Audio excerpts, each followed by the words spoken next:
Maha Esa, kita hari ini bisa bertemu dalam suasana bahagia untuk acara wisuda pada rangkaian Dies Natalis ke-57 Universitas Pancasila. Saya mengucapkan selamat kepada yang diwisuda semuanya. Saudara, sesudah keluar dari ruangan ini nanti akan masuk ke laboratorium yang sesungguhnya dari perjalanan hidup, yaitu masyarakat. Selama kuliah di Universitas Pancasila mungkin saudara masuk ke berbagai laboratorium hukum, laboratorium bisnis, laboratorium bahasa, laboratorium komputer dan sebagainya. Salah saudara di laboratorium bisa diperbaiki oleh dosen pembimbing.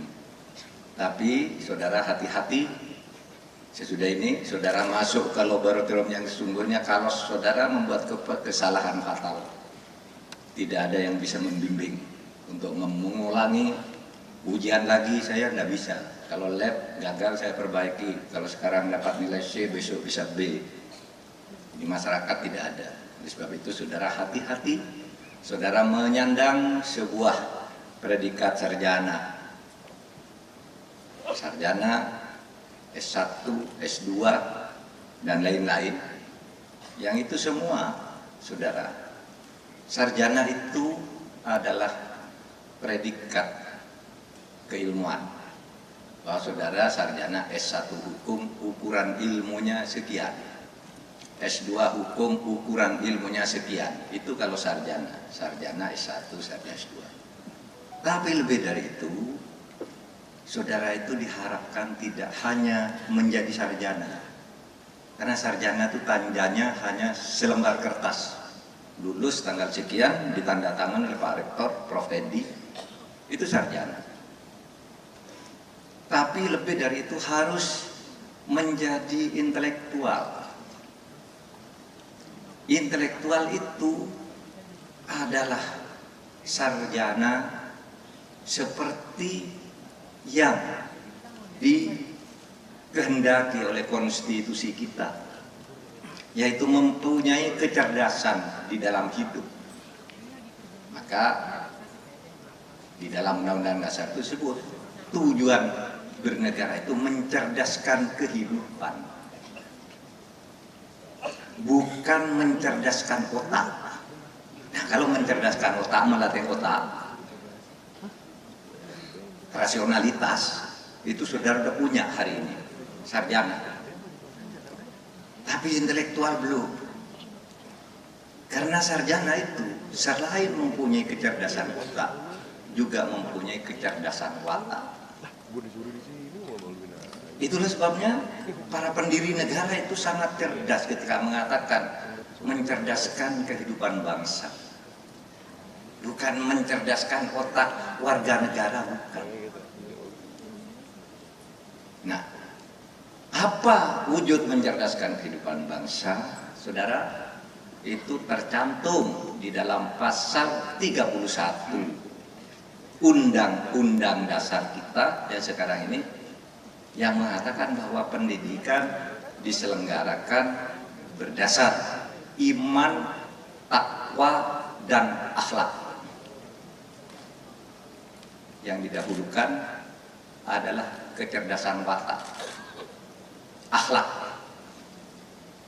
Baru di pasal berikutnya disebutkan pendidikan diselenggarakan untuk memajukan ilmu pengetahuan dan teknologi dalam rangka membangun negara kesatuan Republik Indonesia yang berkeadaban.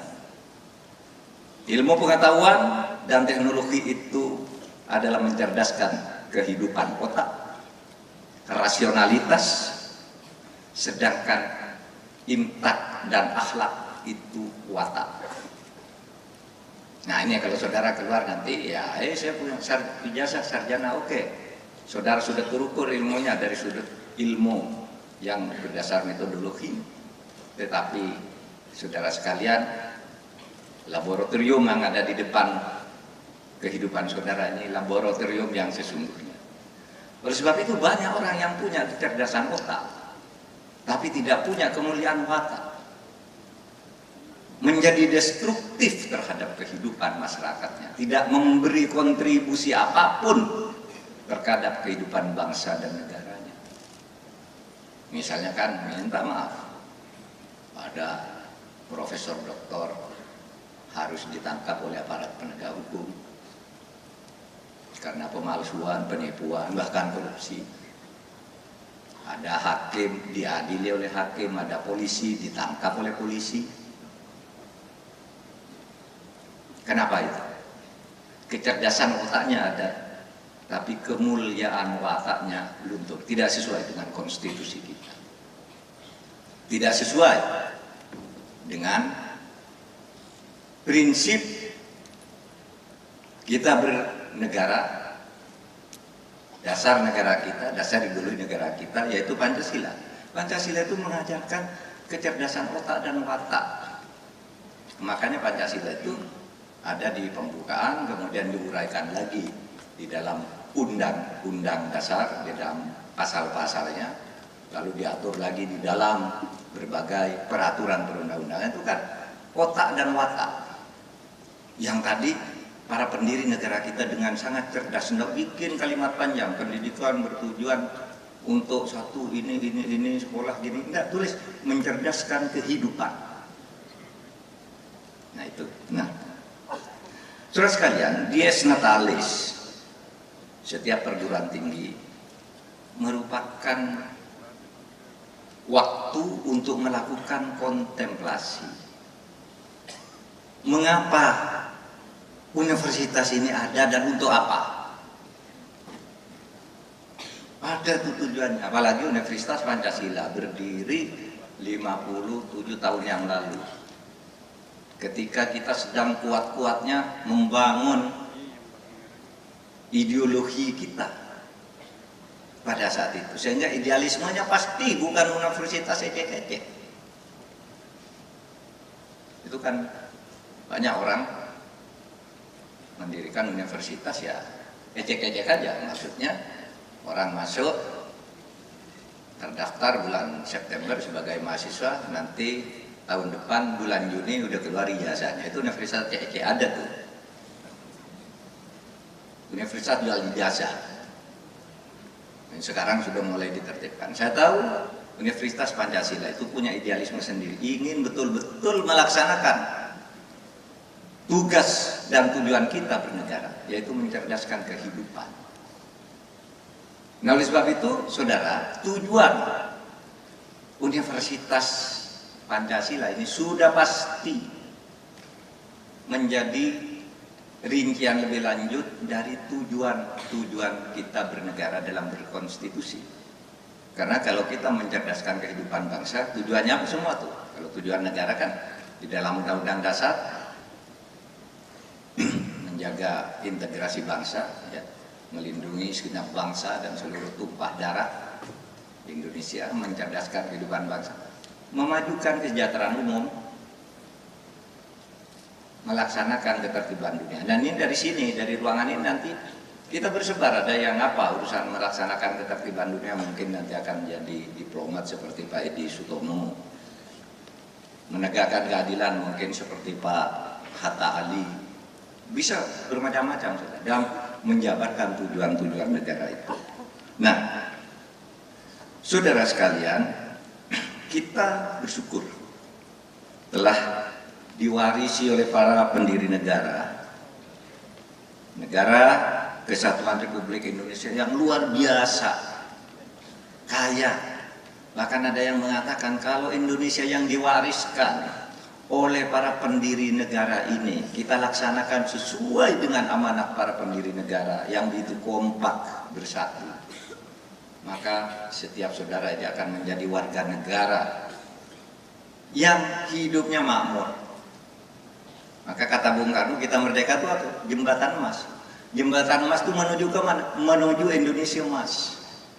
Indonesia emas itu apa? Indonesia emas itu ada di dalam alinea kedua pembukaan Undang-Undang Dasar, yaitu Indonesia Emas itu Indonesia yang merdeka, bersatu, berdaulat, adil, makmur. 5 ukuran Indonesia Emas itu. Dan kapan itu akan dicapai? Sesudah 78 tahun kita melewati jembatan emas. Kapan sampai ke Indonesia Emas itu? Menurut ukuran-ukuran normal, insya Allah pada tahun 2045, satu abad sesudah Indonesia merdeka, itu kita akan masuk ke Indonesia Emas. Itu tadi, kita hidup di dalam negara merdeka, merdeka yang sungguh-sungguh, bukan merdeka yang masih disandera oleh negara lain, takut kepada negara lain, selalu kompromi, permisif dengan kesalahan-kesalahan yang terjadi di dunia internasional. Berarti kita tidak merdeka dan tidak berdaulat secara sungguh-sungguh. Kuncinya apa? Bersatu. Saudara, kenapa kita perlu bersatu? Coba nih, saya bayangkan saudara. Indonesia itu negara yang hebat betul. Karena apa? Karena kita merdeka setelah bersatu di dalam keberagaman yang luar biasa. Tahun 45 atau sekarang aja berapa? Saudara, kita bersatu dengan jumlah penduduk 273 juta jiwa yang sekarang ada di Indonesia. Kita bersatu. Hebat, penduduknya banyak. Pulaunya berapa? Pulaunya 17.508 pulau bersatu. Jumlah sukunya berapa? Pasti saudara tidak ada yang hafal. Tidak hafal sebutannya. Mungkin angkanya ada di data statistik Kementerian Dalam Negeri. Jumlah suku di Indonesia itu 1.360 suku. Kalau saudara di sini sebut aja, yang ada di panggung ini suku Madura, Pak Hatta Ali itu suku Bugis Makassar, ada suku Batak Edi Pratomo, Jawa, Sunda Pak Agung Gumelar. Saudara mungkin hafal 5 atau 15 macam suku atau 20. Saudara, senyatanya dan ada nama dan tempatnya di mana suku itu berada, ada 1.360 suku. Coba bisa bersatu. Singapura Pak, hebat tuh Pak, Singapura penduduknya berapa? Nah, ada 5 juta. Nah, Indonesia yang begitu besar dengan 726 bahasa daerah, coba bersatu dengan bahasa Indonesia.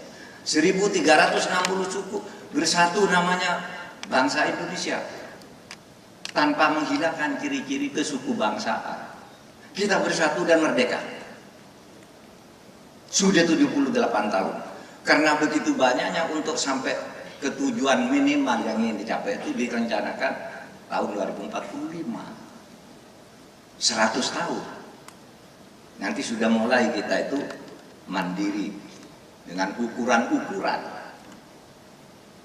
di dalam itu geografinya sebanyak 17.508 pulau, demografinya penduduk yang nanti akan menjadi bonus pada tahun 2036, dan saudara ada di situ.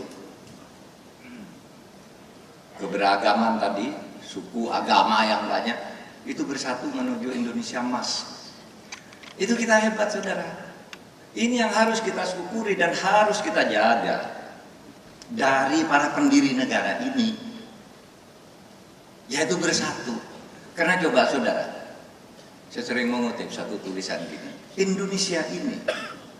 Indonesia ini adalah satu-satunya bangsa yang memerdekakan negaranya karena mengusir penjajah.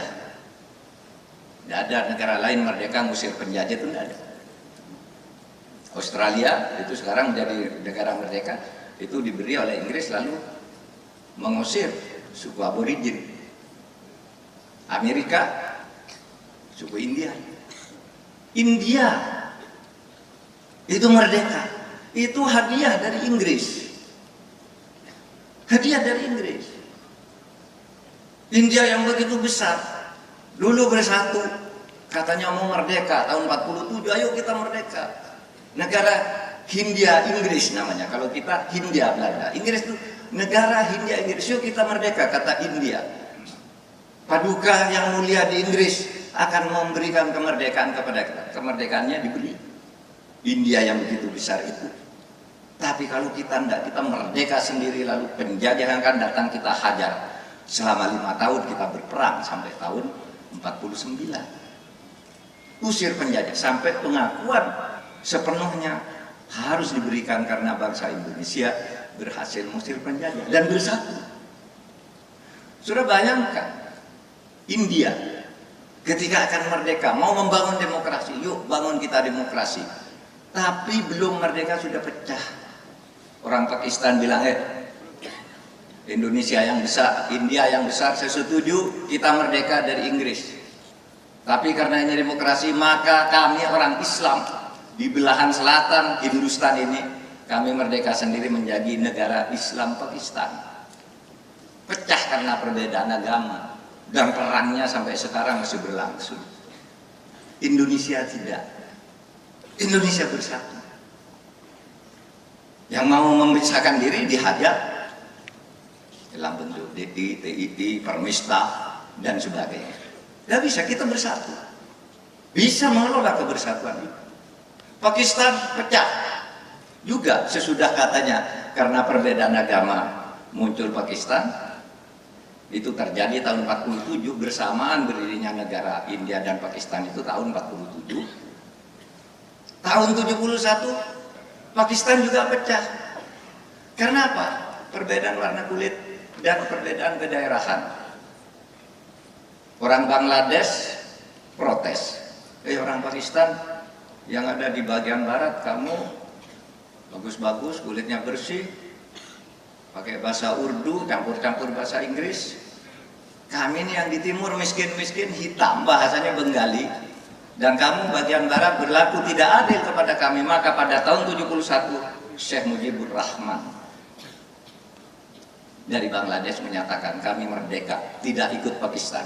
Dulu Pakistan merdeka, tidak ikut India. Sekarang Bangladesh tidak mau ikut Pakistan karena ketidakadilan. Jadi apa yang harus kita lakukan ke depan, saudara?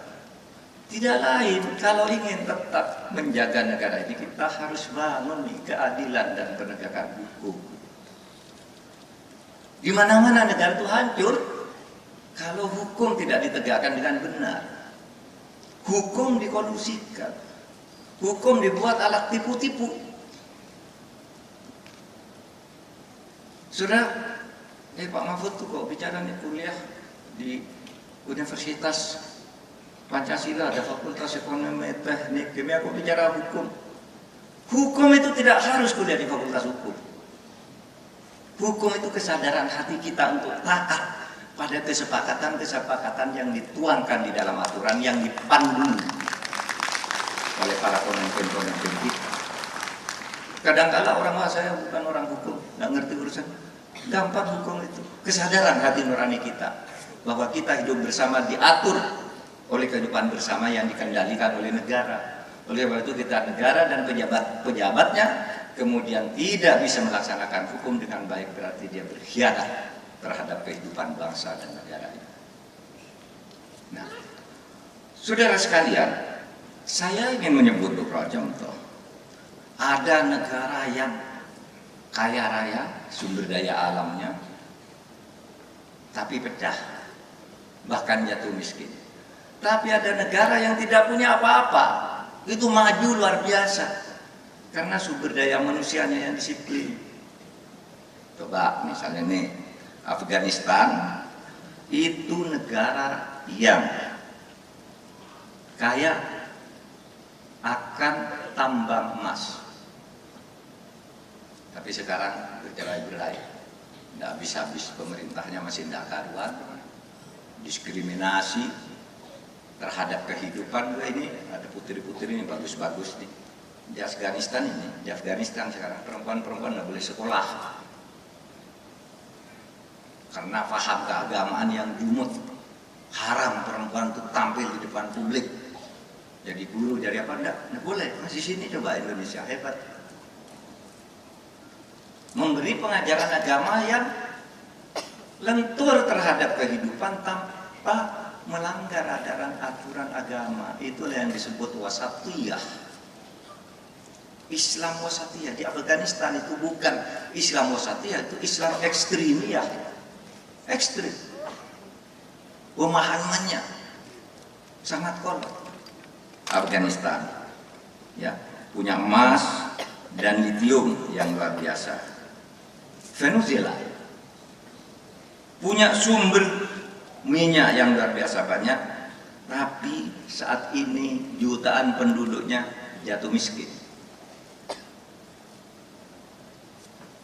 Kongo itu punya sumber emas, obat dan berlian, namun sampai sekarang terjebak perang sipil berkepanjangan. Nauru kaya dengan tambang fosfat, pernah menjadi negara kaya raya, namun karena salah urus 70% wilayahnya sekarang ini sudah tidak layak dihuni oleh manusia. Nah, Zimbabwe kaya dengan berlian, tapi Zimbabwe itu ya pengelolanya keliru, salah, masyarakatnya saat ini miskin. Kaya raya tuh dulu. Politiknya juga tidak karuan dulu waktu dipimpin oleh Presiden Zimbabwe. Presiden Zimbabwe itu presidennya pada waktu itu kan melakukan, kalau pemilu itu curang tuh, pemerintahnya curang tuh, di Robert Mugabe namanya. Ingat ya, Robert Mugabe itu pokoknya kalau pemilu rakyatnya suruh milih, karena itu negara demokrasi, milih rakyatnya. Lalu suruh milih, kotak suara diangkut ke istana, dihitung sendiri, lalu diumumkan sendiri. Saya menang 92% katanya. Langsung diumumkan. Nggak dihitung di depan orang, nggak ada berita acaranya. Sampai berkali-kali dia jadi presiden, akhirnya ingin mengubah konstitusi, begitu lagi. Agar dia bisa berkuasa selamanya, begitu lagi. Pemilu, referendum. Referendumnya dihitung sendiri, diumumkan sendiri. Nah, itulah sebabnya sekarang Zimbabwe itu bangkrut, jatuh ke dalam kemiskinan. Tapi coba kita lihat nih, negara-negara yang tidak punya sumber alam emas macam-macam tadi, Jepang, Singapura, ya, Islandia, Swiss, Jerman, Italia, tidak ada sumber daya alamnya yang bisa diandalkan. Tapi coba maju. Kenapa mereka itu maju? Satu, rasa kecintaan terhadap bangsa dan negaranya itu terjamin kuat, sehingga merasa bangga saya Jerman, bangga saya Singapura, bangga Italia. Nah, sesudah itu bekerja keras. Dua kuncinya. Oleh sebab itu, saudara, apa yang harus kita kerjakan? Yang harus kita kerjakan tuh kemudian ada dua sebenarnya. Satu, menjaga keutuhan negara, kesatuan Republik Indonesia berdasarkan Pancasila. Tidak boleh lagi ada sub-sub ideologi yang mempersoalkan Pancasila itu apa. Tidak boleh ada itu udah selesai. Upaya melawan itu adalah perlawanan terhadap negara. Atas nama apapun. Atas nama agama. Kita bilang siapa tuh yang atas namakan agama mengatakan konstruksi ketatanegaraan Pancasila ini salah, yang betul adalah konstruksi khilafah menurut Islam, datang ke saya berdebat. Ya bisa, saudara. Ini negara yang sudah sangat bagus. Inilah yang kalau di dalam sudut agama disebut mitsaqon ghalidz. Negara Pancasila adalah kesepakatan luhur. Mitsaqon ghalidz itu bahasa Al-Quran. Artinya kesepakatan luhur. Barang siapa melawan kesepakatan luhur harus ditumpas. Kalau dalam ilmu politiknya namanya modus vivendi, perjanjian suci. Negara Pancasila ini adalah perjanjian suci. Nah, di dalam rangka ini saudara nanti bekerja di tengah masyarakat sudah nyamanlah, bernyaman-nyamanlah saudara di negara kesatuan Republik Indonesia dengan ideologi Pancasila apapun agamamu. Nggak ada orang, kalau dalam negara itu apa sih tugas negara itu, kalau di dalam paham syariah itu kan melindungi 5 hal. Ini dia kalau dalam studi-studi keislaman itu ada apa tuh? Dengan apa negara ada? Negara ada karena adanya namanya maqasid syar'i, tujuan didirikannya negara menurut agama. Apa? 1, melindungi kebebasan beragama, hifdzuddin wa hifdzun nafas, melindungi kebebasan keselamatan jiwa. Ini di Indonesia sudah ada kebebasan beragama, dijamin agama apapun Anda. Hifdzun nafas, melindungi keselamatan jiwa, jangan sembarang Anda mengancam jiwa seseorang. Ada hukum di sini. Kalau Anda membunuh karena tidak sengaja hukumannya sekian, karena lalai. Kalau membunuh dengan sengaja sekian, kalau membunuh berencana malah hukumannya hukuman mati. Sudah ada tuh aturannya. Hifdzuddin, hifdzun nafs, hifdzul mal, menjaga hak milik setiap warga negara. Itu ada di Pancasila. Kenapa ditanya itu tidak sesuai dengan Islam? Mana yang tidak sesuai?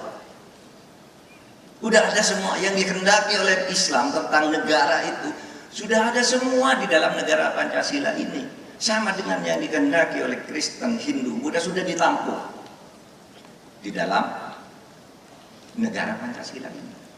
Nah, saudara sekalian, jadi tantangan kita yang pertama adalah kebersatuan.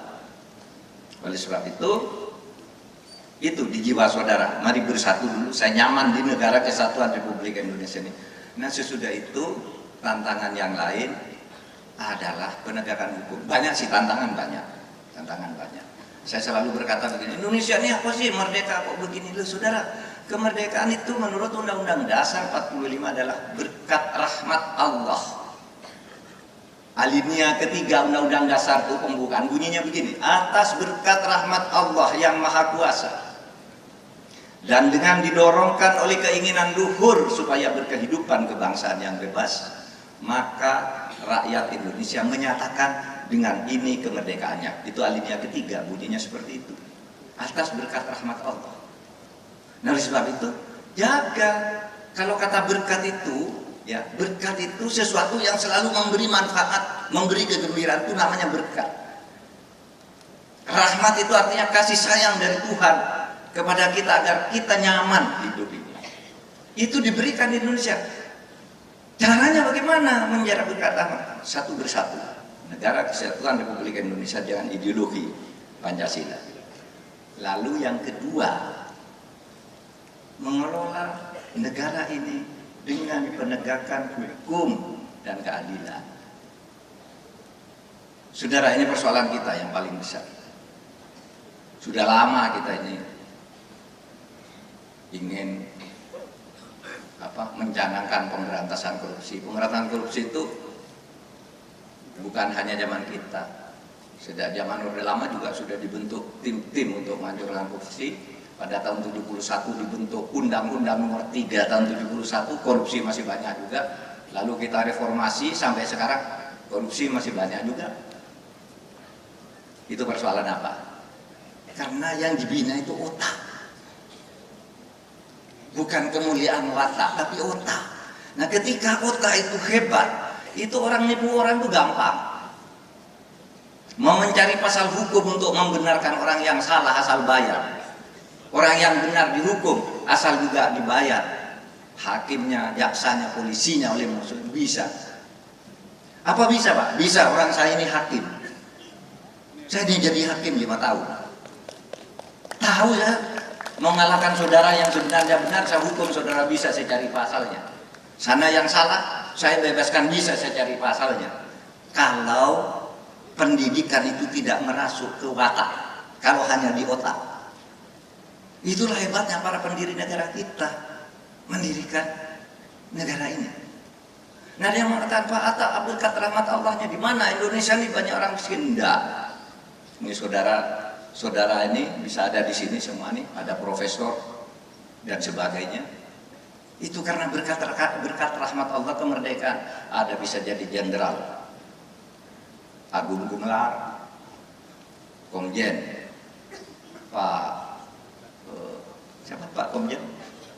Nah, Pak Alius Soehardi, ada Profesor Edi, Profesor siapa lagi? Ini karena berkat rahmat Allah, karena ekonomi kita itu meskipun dikorupsi masih tumbuh, membantu kita untuk maju. Bayangkan, tahun 45, hampir seluruh rakyat Indonesia miskin, tidak bisa sekolah. Yang bisa sekolah anaknya priayi itu hanya orang-orang hebat lah, anaknya bupati-bupati lokal, lurah lokal, lainnya tidak bisa sekolah.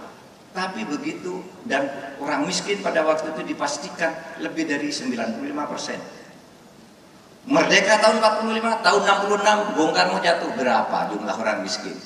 Dari kira-kira 95%, tinggal 56% orang miskin di Indonesia ketika Bung Karno berhenti jadi presiden. Muncul Orde Baru, Pak Harto jatuh tahun 98. Berapa jumlah orang miskin?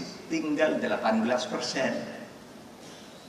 Reformasi, Pak Habibie, Gus Dur, Pak Bu Mega, SBY, tahun 2014 Pak SBY berhenti, jumlah orang miskin tinggal 11,7%. Reformasi Pak Jokowi memimpin sampai tahun 2019, orang miskin tinggal 9,3%. Jadi berkah yang merdeka.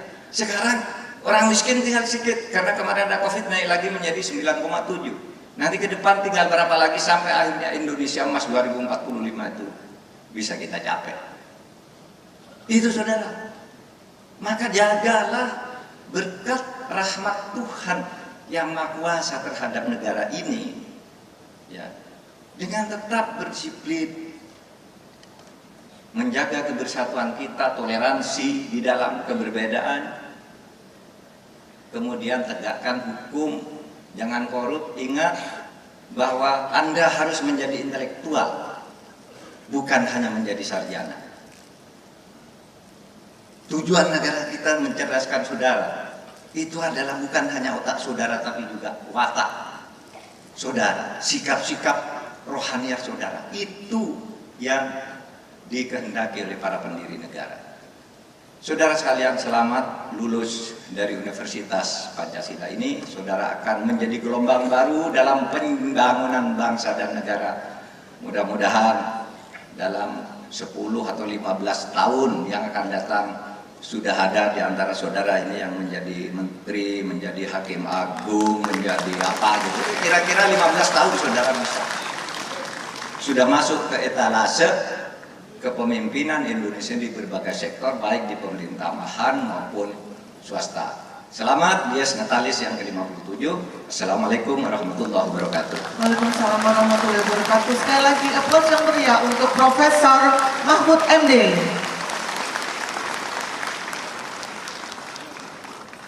Pada kesempatan kali ini kami mohon perkenan Bapak Profesor Mahfud MD untuk dapat berfoto bersama.